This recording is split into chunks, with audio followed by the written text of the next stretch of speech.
అందరికీ నమస్కారం. వైసీపీనేమో రావాలి జగన్, కావాలి మావిగన్ అంటూ ఒక పొలిటికల్ మోటివ్‌తో ముందుకెళ్తున్నారు.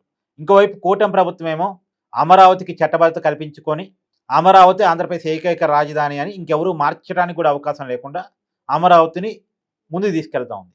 ఇవాళ అమరావతిని ముందుకు తీసుకెళ్లే క్రమంలో ఒక మంచి అడుగు ఏంటంటే, కేంద్ర ప్రభుత్వం నుంచి సెంట్రల్ సచివాలయం అమరావతిలో నిర్మించడానికి ఒక 1,280 కోట్ల రూపాయలు శాంక్షన్ చేయటం.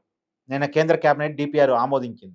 కేవలం సెంట్రల్ సచివాలయం మాత్రమే కాదు, కేంద్ర ప్రభుత్వ ఉద్యోగుల నివాస భవనాలకు కూడా ఇంకొక 1,300 కోట్ల వరకు, మొత్తంగా ఈ రెండు కలిపి 2,500 కోట్లకు పైగానే, 2,500 కోట్లకు పైగానే నిన్న డిపిఆర్ అని కేంద్ర కేబినెట్ ఆమోదించింది. అంటే కేంద్ర ప్రభుత్వ ఉద్యోగులకు అమరావతిలోని నివాసాలు, పైగా కేంద్ర సచివాలయం, అంటే రాష్ట్ర సచివాలయం ఎలాగైతే రాష్ట్ర ప్రభుత్వ విభాగాల హెచ్ఓడీలు ఉంటాయనుకుంటుందో, అలాగే కేంద్ర ప్రభుత్వానికి సంబంధించిన సంస్థలకు సంబంధించి అంటే ఆంధ్రప్రదేశ్లో ఉన్నటువంటి కేంద్ర ప్రభుత్వ సంస్థలకు సంబంధించి హెడ్ ఆఫీస్గా సెంట్రల్ సచివాలయం ఉంటుంది. అది అమరావతిలోనే ఉంటుంది. సో ఒక రకంగా మోడీ గారు జగన్కి షాక్ ఇచ్చినట్టేగా.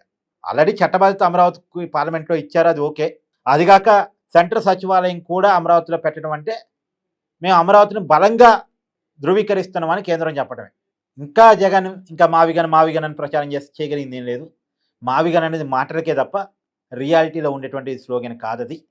ఇక మావిగన్ ఉండదు, ఏ ఇగను ఉండదు. ఈ మావిగన్ని నమ్ముకుంటే జగన్ కూడా మళ్ళీ అధికారంలో రావడం కష్టం అవుతుంది. మావిగన్ లేదు, జగనిజం లేదు, ఏ ఇజం లేదు. అమరావతికి ఒక మంచి వార్త వరుసగా వస్తున్నాయి. నిజానికి సెంట్రల్ సచివాలయం రావడం, కేంద్ర ప్రభుత్వ ఉద్యోగులు, అంటే ఇది పూర్తిగా మళ్ళీ ఈ డబ్బులన్నీ కేంద్ర ప్రభుత్వం వేస్తుంది. ఈ 2,500 కోట్లు కూడా కేంద్ర ప్రభుత్వం వేస్తుంది. స్టేట్ గవర్నమెంట్ పడే బడ్డెన్ కాదు, ఇది ఇంతా కూడా కేంద్ర ప్రభుత్వం నిర్మించుకుంటుంది.